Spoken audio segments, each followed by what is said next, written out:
नमस्कार बच्चों, मैं उमाकांत मौर्य आपका स्वागत करता हूं आपके अपने YouTube चैनल ज्ञान कोचिंग सेंटर सुल्तानपुर में। तो बच्चों, आज हम लोग पढ़ने वाले हैं प्रश्नावली 1.2।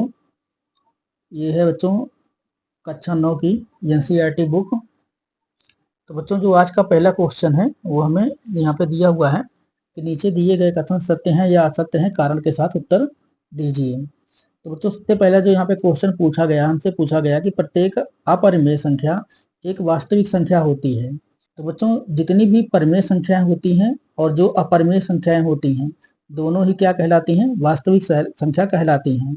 तो उसके हिसाब से देखें बच्चों, तो यहाँ पे जो पूछा गया कि कारण सत्य है या असत्य है, तो प्रत्येक अपरिमेय संख्या क्या होती है बच्चों? एक वास्तविक संख्या होती है। तो ये कारण क्या है बच्चों? तो यहाँ पे लिख देंगे कि कारण सत्य है। यहाँ पे पहले लिखेंगे बच्चों सत्य है, ठीक है। ये क्या है बच्चों? सत्य है। सत्य लिख रहे थे बच्चों, ये गलत हो गया। सत्य है।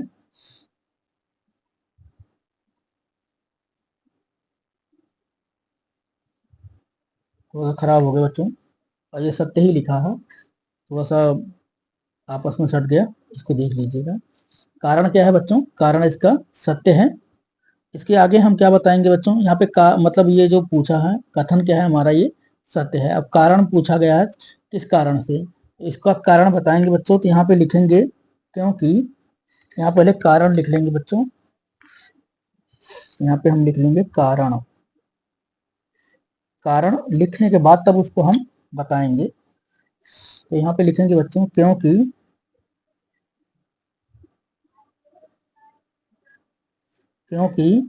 अपरिमेय, क्योंकि वास्तविक, यहाँ लिखेंगे बच्चों वास्तविक, क्योंकि वास्तविक संख्याओं में, वास्तविक संख्याओं में, वास्तविक संख्याओं में अपरिमेय भी होती है,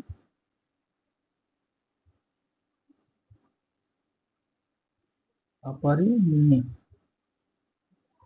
परिमेय भी होती है।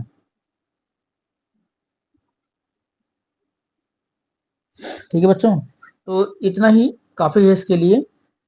अब यहाँ पे जो पूछा गया था उसके हिसाब से ये इतना बता देना बहुत होता है, क्योंकि वास्तविक संख्या के अंदर परिमेय संख्या और अपरिमेय संख्याएं दोनों होती हैं। तो इसीलिए ये कथन क्या है बच्चों? सत्य है। और कारण हमने बता दिया, क्योंकि वास्तविक संख्याओं में अपरिमेय भी होती है। ठीक है, इतना ही कारण इसके लिए पर्याप्त है। तो चलिए बच्चों, इसका जो दूसरा कथन है वो देख लेते हैं। दूसरा कथन क्या पूछ रहा है बच्चों? तो बच्चों, यहाँ पे जो दूसरा कथन है वो पूछ रहा है कि संख्या रेखा पर प्रत्येक बिंदु यम के रूप का होता है, जहां यम एक प्राकृत संख्या है। प्राकृत संख्या का मतलब होता है बच्चों प्राकृतिक संख्या। यहाँ पे जो बोल रहा है कि जो यम है ये क्या है? एक प्राकृतिक संख्या के रूप में है। ठीक है, तो अब ये जो कथन है बच्चों, ये हमारा जो कथन है इसको हम क्या बताएंगे?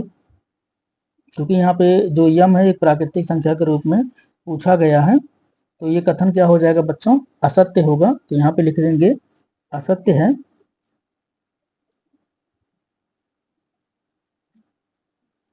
असत्य है। कथन क्या है बच्चों? असत्य है। और कारण, तो यहाँ पे बच्चों कारण लिख देंगे। ठीक है बच्चों, कारण ही पूछा गया है, तो कारण में हमें क्या बताना है वो आप देखिएगा ध्यान से। तो कारण में हम लिखेंगे बच्चों कि संख्या रेखा पर दोनों, संख्या रेखा पर, संख्या रेखा पर दोनों, दोनों ऋणात्मक एवं धनात्मक, ऋणात्मक एवं धनात्मक, ऋणात्मक एवं धनात्मक संख्याएं होती हैं, संख्याएं होती हैं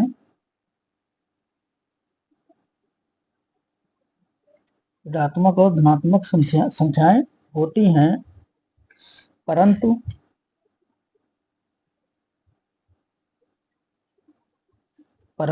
प्रत्येक बिंदु प्रत्येक बिंदु पर एक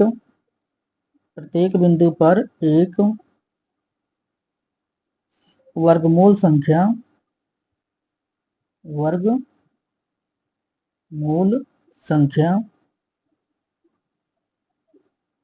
प्रत्येक बिंदु पर एक वर्गमूल संख्या हो यह संभव नहीं है। संख्या हो यह संभव नहीं है। यह संभव नहीं है।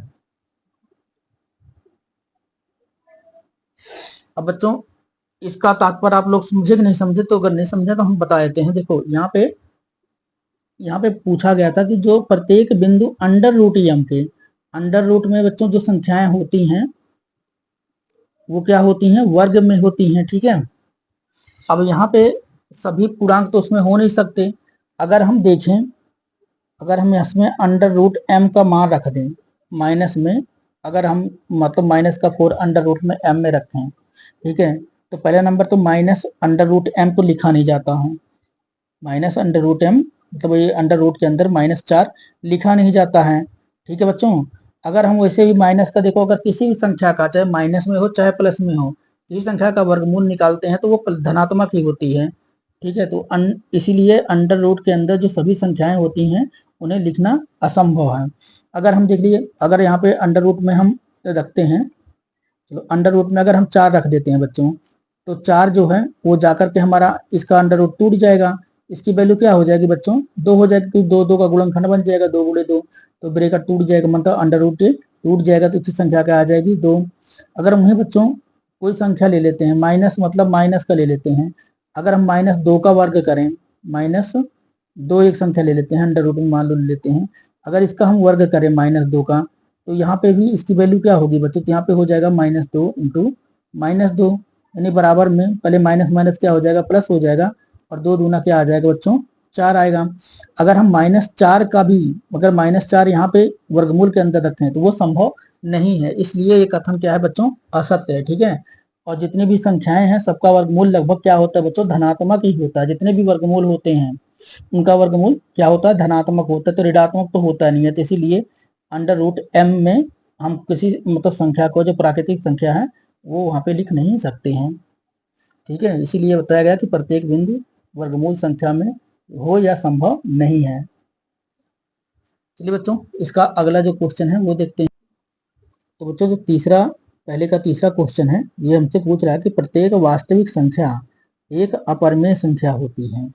बच्चों यहाँ पे ध्यान से देखो क्या कह रहा है कि प्रत्येक वास्तविक संख्या, कह रहा है जितनी भी वास्तविक संख्याएं हैं वो क्या होती हैं, अपरिमेय संख्या होती हैं। तो ये भी कथन क्या है बच्चों, असत्य है, क्योंकि हमें पता है कि वास्तविक संख्या दो संख्याओं से मिलकर बनी है। वास्तविक संख्या दो संख्याओं से मिलकर बनी है, और वो बच्चों कौन कौन सी हैं, एक होती है अपरिमेय और दूसरी क्या होती है, परिमेय। अपरिमेय और परिमेय को मिला करके वास्तविक संख्या बनती है।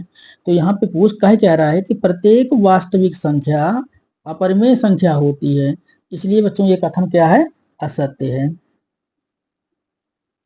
ये कथन क्या है बच्चों, असत्य है, ठीक है। अब हमसे कारण भी पूछा गया है, तो कारण में यहाँ पे लिख के बता देंगे बच्चों। कारण में बताएंगे बच्चों, क्या लिखेंगे कि प्रत्येक वास्तविक संख्या एक अपरिमेय संख्या होती है। ये हम सॉरी बच्चों, प्रत्येक वास्तविक संख्या के समूह में परिमेय संख्याएं भी होती हैं। तो यही कारण बताएंगे, तो यहाँ पे लिखेंगे बच्चों हम, क्योंकि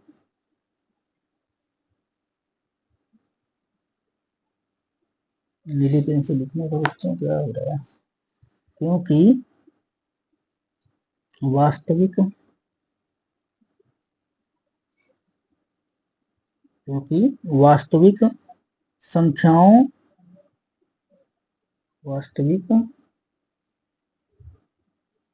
संख्याओं संख्याओं के समूह में क्योंकि वास्तविक संख्याओं के समूह में परिमेय संख्या परिमेय संख्या भी होती है।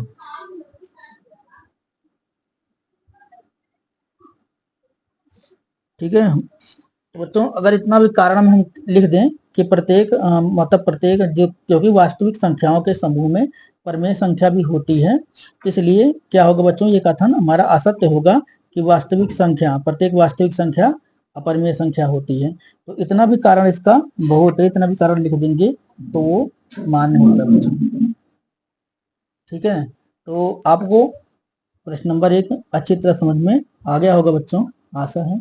अगर कोई चीज समझ में नहीं आती है तो आपको पता है कमेंट बॉक्स में जाकर कमेंट करना है, उसके ऊपर हम आपको जो सवाल समझ में नहीं आता उसको दोबारा हम बढ़िया से आपको समझा देंगे। चलिए बच्चों प्रश्न नंबर 2 देखते हैं। तो प्रश्न नंबर 2 में पूछ रहा है बच्चों, क्या सभी धनात्मक पूर्णांकों के वर्गमूल अपरिमेय होते हैं? यदि नहीं तो एक ऐसी संख्या का वर्गमूल का उदाहरण दीजिए जो एक परिमेय संख्या है। तो बच्चों यहाँ पे हम देखेंगे कि जितनी भी जो धनात्मक पूर्णांक होते हैं सभी के वर्गमूल अपरिमेय नहीं होते हैं। ठीक है बच्चों, तो यहाँ पे लिख के बता देंगे हम, क्या लिखेंगे, यहाँ पे लिखेंगे बच्चों कि सभी धनात्मक पूर्णांकों, सभी धनात्मक, यहाँ पे लिखा गया है सभी धनात्मक पूर्णांकों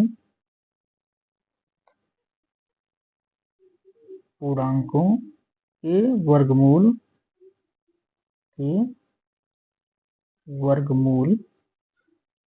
सभी धनात्मक पूर्णांकों के वर्गमूल अपरिमेय नहीं होते,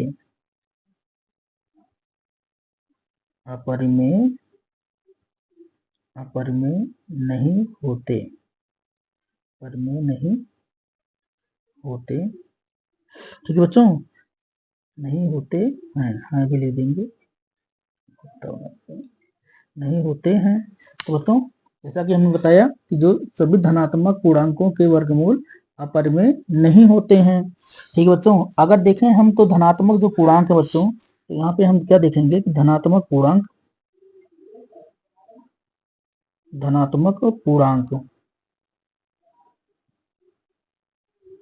तो बच्चों हमारे धनात्मक पूर्णांक आपको पता है, धनात्मक पूर्णांक क्या होता है बच्चों, 1 2 3 4 और ये 5 बच्चों 6, मतलब डॉट डॉट डॉट, ये क्या होते हैं, ये धनात्मक पूर्णांक है हमारे। ठीक है बच्चों, अब धनात्मक पूर्णांक में अगर हम बच्चों, तो आपको पता है कि अंडर रूट 1, जो अगर रूट को हम यहाँ पे जो 1 है हमारा, 1 को अगर हम अंडर रूट में रखें तो 1 का अंडर रूट बच्चों अगर इसका वर्ग करेंगे तो 1 का गुणनखंड तो बन ही जाएगा, 1 गुणे 1। ठीक है, तो ये टूट जाता है अंडर रूट, तो इसकी वैल्यू क्या निकल जाती है, 1 निकल जाती है। इसी प्रकार बच्चों देखो 2 का तो निकलेगा नहीं अंडर रूट, अगर 2 का वर्ग तो बनेगा नहीं, इसलिए इसको तो हम देख नहीं सकते, तो ये तो चेंज नहीं होगा। ये अब इसको अगर हम लिखें ऐसे, मतलब ये हमारा क्या होगा, ये बच्चों बन जाएगा हमारा परिमेय। ठीक है, अंडर रूट 1 टूट जाता है तो ये क्या बन जाएगा बच्चों हमारा, ये तो एक संख्या होगी जो परिमेय होगी। ठीक है बच्चों, अगर दूसरे में अंडर रूट 2 देखें तो अंडर रूट 2 तो टूटता है नहीं, ठीक है, अंडर रूट टूटेगा नहीं, तो ये क्या होगा, इसका गुणनखंड तो बनेगा नहीं, तो ये क्या होगा बच्चों, ये अपरिमेय होगा, ये क्या बनेगा, ये अपरिमेय हो जाएगा। इसी प्रकार बच्चों अंडर रूट 3 ये भी हमारा अपरिमेय है। अंडर रूट 4, अब अंडर रूट 4 को अगर देखें बच्चों, तो जो अंडर रूट 4 होता है, ठीक है, अंडर रूट 4 को, इसको हम अंडर रूट को तोड़ भी सकते हैं, अंड इसका गुणनखंड हो जाएगा, क्या हो जाएगा बच्चों, 2 गुणे 2, तो इसका जोड़ा बन जाएगा, तो ये बाहर निकल आएगा, कितना आ जाएगा, 2। 2 क्या है, परिमेय संख्या है, क्योंकि इसे p बटा q के रूप में लिख सकते हैं। ठीक है बच्चों, इसीलिए सभी जितने भी धनात्मक वर्गमूल हैं वो क्या होते हैं, हमारे अपरिमेय नहीं होते हैं। ठीक है बच्चों, तो यहाँ पे लिख देंगे बच्चों कि अंडर रूट 1 और अंडर रूट 4 ये क्या है, परिमेय संख्या है। ऐसे भी लिख सकते हैं, नहीं तो ये जितना बता दिया है इतना ही आंसर हो सकता है। अगर आप चाहो तो लिख भी सकते हो। ठीक है बच्चों, इसको अंडर रूट में रख करके अब बता भी सकते हैं कि अंडर रूट 1 और अंडर रूट 4 क्या है, परिमेय संख्या है। ठीक है, और नहीं तो इसको यहीं पे केवल बताना ही था, हमें दिखाना यही तो बोला था हमसे कि एक उदाहरण, यहाँ पे ये भी बोला था कि उदाहरण दीजिए कि परिमेय संख्या, जो एक परिमेय संख्या है। एक उदाहरण बोला था, एक ऐसी संख्या, तो एक ऐसी संख्या बच्चों तो वो एक भी है और हमारा 4 भी है। ठीक है, तो चलिए बच्चों क्वेश्चन नंबर हम 3 देखते हैं। तो बच्चों प्रश्न नंबर 3 देखते हैं। प्रश्न नंबर 3 में क्या कह रहा है कि दिखाइए कि संख्या रेखा पर अंडर रूट 5 को किस प्रकार निरूपित किया जा सकता है। तो बच्चों हमें अंडर रूट 5 को संख्या रेखा पर निरूपित करके दिखाना है। तो चलिए बच्चों दिखाते हैं आपको। तो बच्चों अंडर रूट 5 को अगर संख्या रेखा पे हमें दिखाना है तो सबसे पहले क्या करना पड़ेगा बच्चों, हमें एक इकाई के हिसाब से संख्या लेनी पड़ती है। तो हम क्या मानेंगे बच्चों, जो इकाई संख्या होती है हम वहां पे मानेंगे कि 2 सेंटीमीटर, मतलब 2 सेंटीमीटर को हम एक इकाई के रूप में लिखेंगे बच्चों। ठीक है, 2 सेंटीमीटर को एक इकाई के रूप में। तो जैसे देख लो यहाँ पे 0 है, तो 0 से 2 तक क्या हो गया बच्चों, एक इकाई, और 4 तक क्या हो जाएगा बच्चों हमारा 2 इकाई, और फिर 6 पे हो जाएगा 3 इकाई, और 8 पे हो जाएगा बच्चों हमारा 4 इकाई। ठीक है, अब ये हम इकाई के हिसाब से इसको लेंगे। ठीक बच्चों, इसको और बढ़ा लेते हैं थोड़ा सा आगे तक। तो हम यहाँ से इसको क्या मानेंगे बच्चों, इसको मान लेते हैं हम 0, इसको 0 मान लेते हैं, इसको मान लेते हैं 1 इकाई, और ये क्या हो जाएगा हमारा बच्चों 2 इकाई, और ये हो जाएगा हमारा बच्चों 3 इकाई, और ये हो जाएगा हमारा 4 इकाई। ठीक बच्चों, ये हो गया हमारा 4 इकाई। अब क्या करना है, नीचे हम यहाँ पे 2 इकाई, यहाँ से 2 इकाई की दूरी, मतलब जो हमारा ओ बिंदु है, इसको हम 0 को, इसको हम मान लेंगे बच्चों, इसका एक नाम रख देंगे। इसको इधर भी थोड़ा सा बढ़ा लेते हैं हल्का सा, और ठीक है, तो थोड़ा सा 0 से 1 इकाई इधर भी बढ़ा लेते हैं, इस साइड भी। तो यहाँ पे 3 है तो इसको हम ले जाते हैं 1 तक। ठीक है, यहाँ तक। तो ये हमारा 0 हो गया, और ये हमारा यहाँ पे 1 इकाई हो गई, ये 2 इकाई। अब बच्चों हम 2 इकाई की दूरी लेंगे, यहाँ से यहाँ तक की 2 इकाई की दूरी लेंगे, और हमारी 2 मतलब इकाई की जो दूरी है बच्चों 2 सेंटीमीटर की है। तो यहाँ पे हम क्या करेंगे, एक लंब खींचेंगे इसके ऊपर।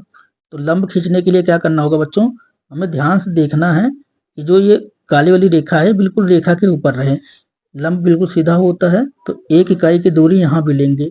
1 इकाई हमने कितना मानी है 2 सेंटीमीटर, तो 2 सेंटीमीटर की दूरी यहाँ पे लेंगे। ठीक है बच्चों, अब देखें अगर हम, तो इसकी दूरी यहाँ से यहाँ तक कितनी है बच्चों, 2 इकाई है, और ये दूरी कितना है बच्चों 1 इकाई। तो इसको हम इस प्रकार से लिख सकते हैं, यहाँ से जो दूरी लिए हैं किधर तक, ये यहाँ से यहाँ तक, इसको नीचे ऐसे हम लिख सकते हैं कि ये कितना है बच्चों, ये है 2 इकाई, सॉरी 2 इकाई लिखना था।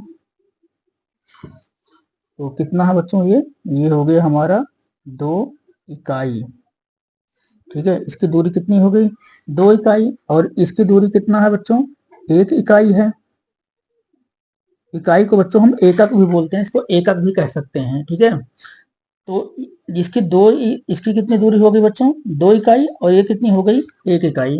अब क्या करेंगे बच्चों, ये 0 जो हमारा पॉइंट है ये वाला, इस पॉइंट से हम इसको मिला देंगे। ठीक है, इस पॉइंट से इसको हम मिला देंगे इस प्रकार। देखो यहाँ पे इस वाले बिंदु से इस वाले बिंदु को बच्चों में मिलाना है। तो इसको आपस में ऐसे मिला देंगे। ठीक है बच्चों, अब क्या करना है, प्रकार में हमें जो ये वाली रेखा है इसके बराबर त्रिज्या लेनी है, इसके बराबर एक त्रिज्या लेनी है बच्चों। और बढ़ाना पड़ेगा हमें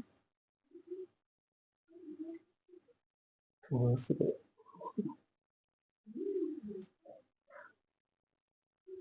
देखो बच्चों, इसकी त्रिज्या जो हमने यहाँ पे ली है ये इसके बराबर आ गई त्रिज्या, ठीक है। यहाँ इसके बराबर त्रिज्या लेनी है। उसके बाद क्या करना है बच्चों, ये यहीं से हमें एक ऐसा चाप मारना है इस पे।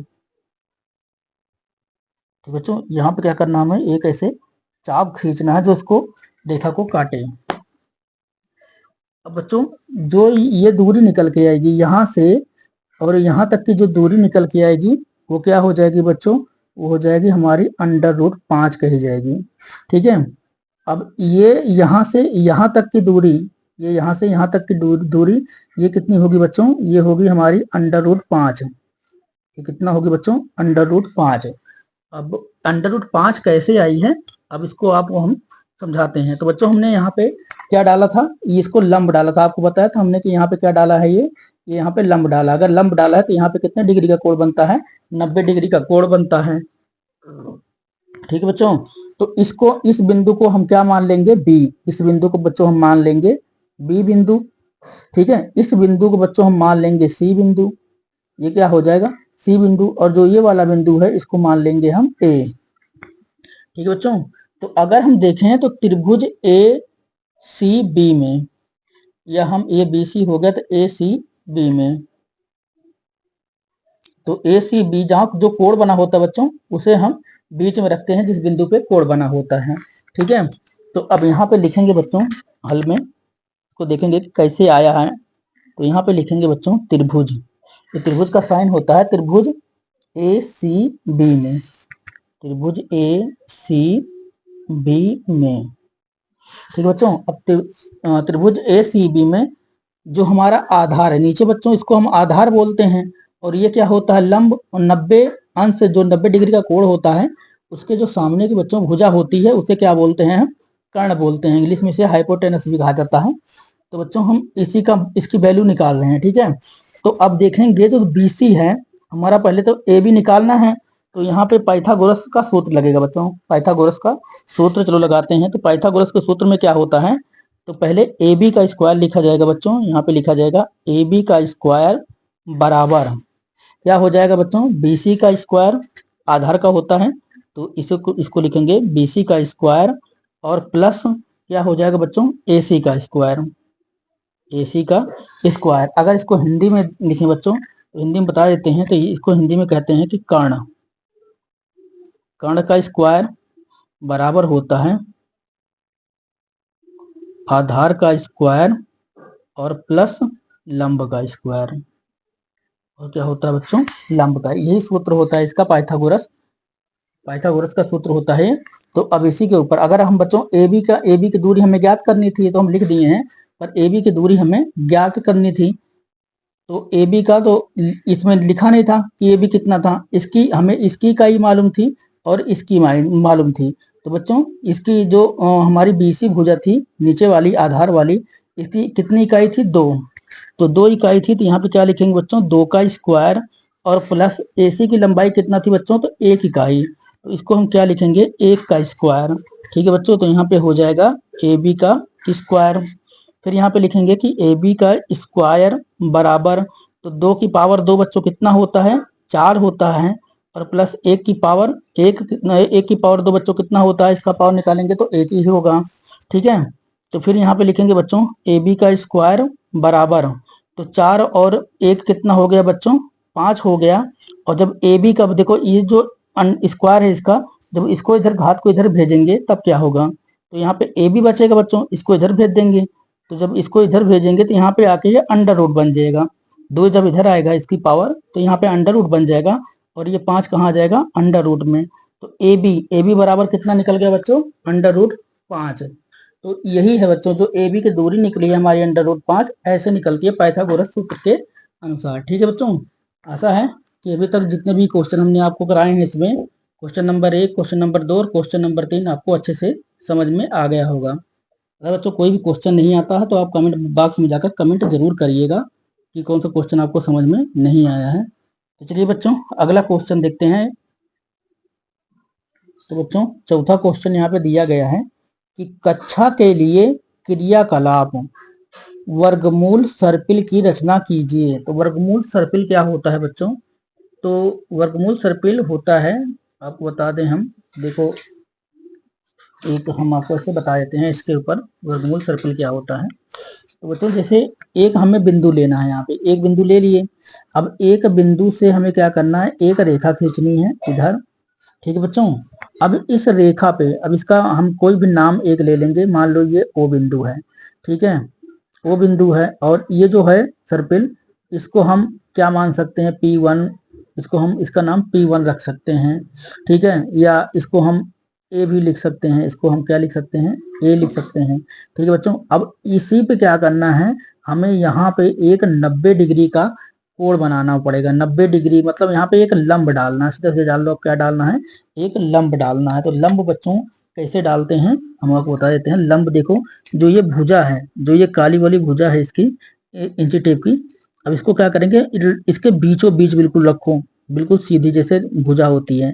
ठीक है, तो यहाँ पे क्या करेंगे, हम इस पे एक लंब डाल देंगे इस प्रकार से। ठीक है बच्चों, यहाँ पे इसकी दूरी ले लेंगे हम 1 इकाई, और इसकी दूरी ले लेंगे बच्चों हम 1 इकाई। इसकी भी मान लेंगे, इसकी दूरी ज्यादा हो गई है, चलो 1 इकाई मान लेते हैं कि इसकी दूरी कितना है बच्चों, 1 इकाई है, या एक एकक भी कहते हैं उसे, एकक या इकाई भी मान सकते हैं। ठीक है, तो इसकी दूरी कितना है बच्चों, 1 इकाई, और इस जो लंब डाला है हमने, ये भी कितना है, 1 इकाई का है।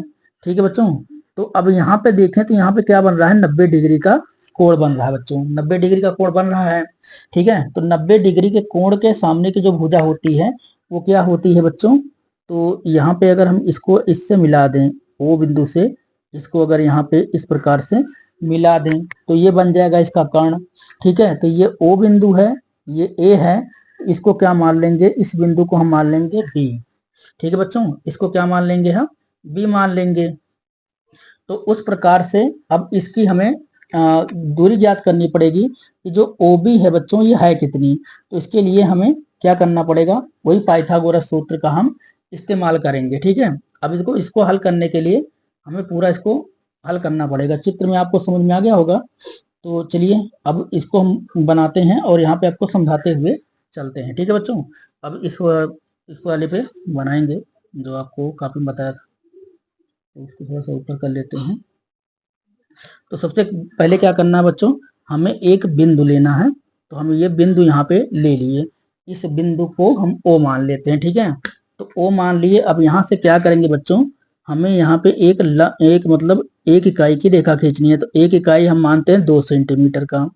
ठीक है बच्चों, 2 सेंटीमीटर की हमें 1 इकाई ऐसे मान लीजिए, ये माना हमने कि 2 सेंटीमीटर है। अब इस पे क्या करना है, हमें 1 ही इकाई का लंब डालना है बच्चों। 1 इकाई का हम इस पे क्या करेंगे, इस प्रकार से इस पे लंब डाल देंगे, तो यहाँ तक इसकी दूरी हो जाएगी 1 इकाई। ठीक है, तो यहाँ पे क्या बनेगा बच्चों, 90 डिग्री का कोण बनेगा। अब इसको क्या करेंगे, ऐसे मिला देंगे इस वाली रेखा से। ठीक है बच्चों, इसको इससे मिला देंगे, तो ये हो जाएगा हमारा O। इसको मान लेंगे हम A और इसको मान लेंगे हम B। तो अब इसकी दूरी निकालेंगे, ये कितना है बच्चों, तो ये है एक एकक या 1 इकाई, बता रहे हैं आपको, चाहे एकक मान लो चाहे इकाई मान लो, तो इसको हमने क्या माना है, इकाई मान लिया। ठीक है, ये इसकी दूरी है 1 इकाई और इसकी भी दूरी कितना है, 1 इकाई है बच्चों। ठीक है, तो अब इसको हम पाइथागोरस सूत्र के हिसाब से निकालेंगे कि इसकी दूरी कितना है। ठीक है, तो पाइथागोरस सूत्र हमारा लगेगा, क्या लगेगा बच्चों, तो हाइपोटेनस मतलब हमें कर्ण निकालना है, तो कर्ण कहीं नहीं लेंगे, तो हम क्या लिखेंगे कि OB का स्क्वायर, OB ले लेंगे बच्चों।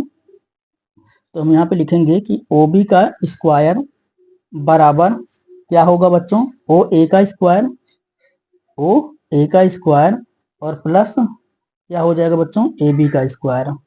ठीक है, AB का स्क्वायर। तो OB तो हमें पता नहीं है बच्चों, OB हमें पता नहीं है, तो OB नहीं पता है, OA पता है हमें। OA कितना है बच्चों, इसकी 1 है इकाई, और प्लस AB कितना है बच्चों, AB 1 इकाई है, तो दोनों का स्क्वायर हो जाएगा। तो OB निकालेंगे, तो OB बराबर कितना आएगा बच्चों, 1 का स्क्वायर होता है 1 और 1 का स्क्वायर होता है 1, तो OB का स्क्वायर। फिर यहाँ लिखेंगे बच्चों OB का स्क्वायर बराबर, तो 1 + 1 मतलब 1 + 1 कितना हो जाएगा बच्चों, हमारा 2 हो जाएगा। अब स्क्वायर को इधर भेज देंगे तो OB निकल आएगा हमारा, तो OB बराबर क्या हो जाएगा बच्चों, √2 हो जाएगा। ठीक है, OB हमारा निकल आया। OB कितना निकल गया बच्चों, √2। तो जो इसकी दूरी है हम इसको ऐसे लिख सकते हैं बच्चों, √2। अब क्या करना है बच्चों, जो B है यहाँ पे हमें एक और लंब डालना है, एक इकाई का एक और लंब हम यहाँ पे डालेंगे। ठीक है, अब सेम वही काम करना है बच्चों, हमको यहाँ पे एक और लंब डालना है। तो इस बार लंब थोड़ा छोटा डालेंगे हम, उसकी दूरी हम एक इकाई ही रखेंगे। ठीक है, मानेंगे एक इकाई पर डालेंगे छोटा सा। तो हमने यहाँ पे क्या किया बच्चों, एक और लंब यहाँ पे इस प्रकार से, हाँ इस प्रकार जाएगा बच्चों।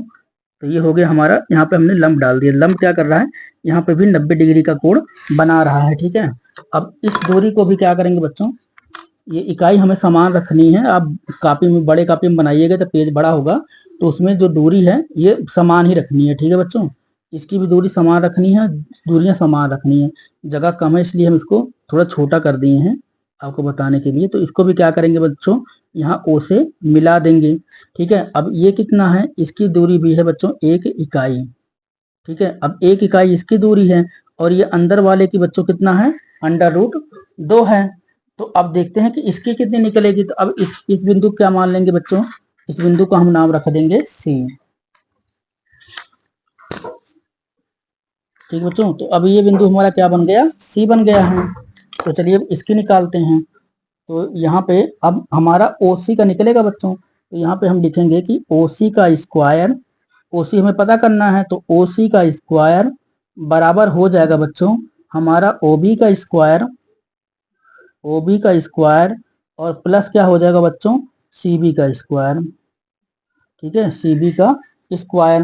तो OC हमें पता नहीं है बच्चों, OB कितना है, OB बच्चों है √2। तो यहाँ पे √2 का स्क्वायर और प्लस CB कितना है, एक है बच्चों, एक इकाई, तो इसका हो जाएगा एक का स्क्वायर। तो यहाँ पे OC का स्क्वायर बराबर √2 का जब बच्चों वर्ग ज्ञात करते हैं, तो आपको बता दें हम कि √2, इसको आपको बता देते हैं। जैसे ये √2 है, हमने लिखा कि √2 का यहाँ पे वर्ग कर रहे हैं, तो बराबर क्या हो जाएगा बच्चों, √2 गुणे क्या हो जाएगा, √2। तो अंडर से अंडर क्या होता है बच्चों, ये कैंसिल हो जाता है। तो जब कैंसिल होता है तो इसकी वैल्यू कितनी निकल के आती है, केवल 2 निकल के आती है। ठीक है बच्चों, रूट से अंडर ये क्या होता है, मतलब ये जो वर्ग है इससे समझ लो, इसको हम ऐसे काट सकते हैं। ये जब काट देंगे कितना बचेगा हमारा, 2 बचेगा। स्क्वायर से ये अंडर कट जाता है। ठीक है, इसकी वैल्यू आएगी 2। तो उसी प्रकार बच्चों जब इसका वर्ग निकालेंगे तो क्या बचेगा हमारा, 2 बचेगा, और प्लस इसका वर्ग निकालेंगे तो कितना आ जाएगा, 1 आ जाएगा। ठीक है, तो OC का स्क्वायर बराबर, तो 2 और प्लस 1 बच्चों कितना हो जाएगा हमारा 3। अब जो ये यहाँ पे पावर हमारी है 2, वो स्क्वायर है, इसको उधर भेजेंगे तो OC बराबर निकल आएगा कितना बच्चों, √3। अब हम देखें बच्चों तो इसकी हमारी वैल्यू कितनी निकल गई है, इसकी वैल्यू आ गई हमारी √3। तो इसको हम लिख सकते हैं इस प्रकार से, इसको हम क्या लिखेंगे बच्चों, √3। ठीक है, अब वही सेम फिर हमें काम करना है, क्या करना है, हमें इस पर एक और लंब डालना है।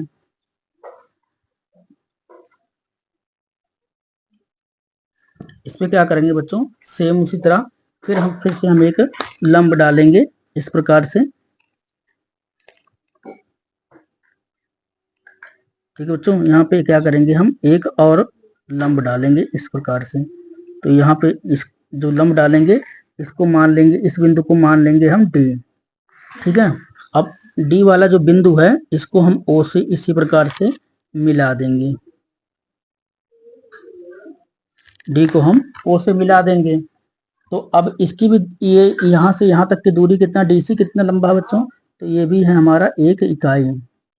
DC की दूरी कितना है, एक इकाई है। अब उसी प्रकार हम इसको भी हल करेंगे।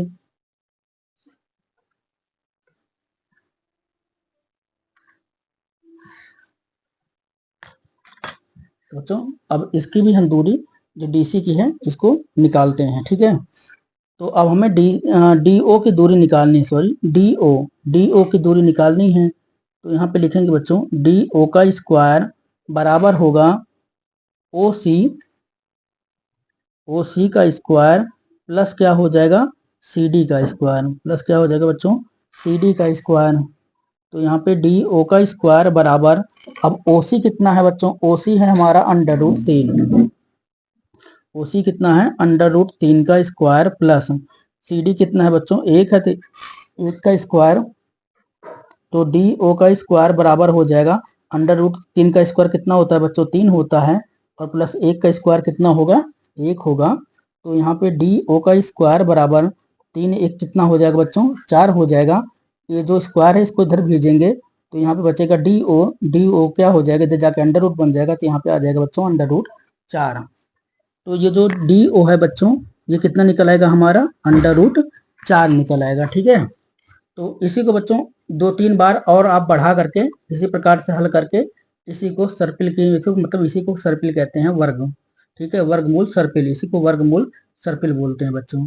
तो आशा है आपको ये सवाल जो है ये भी सर्पिल वाला आपको समझ में आ गया होगा।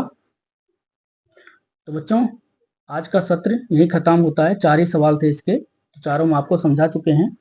अगर आज का वीडियो आपको अच्छा लगा है तो अपने दोस्तों तक वीडियो को शेयर करें, चैनल को लाइक करें, सब्सक्राइब करें। ठीक है बच्चों, फिर मिलेंगे अगली वीडियो में, तब तक के लिए शुभकामनाएं।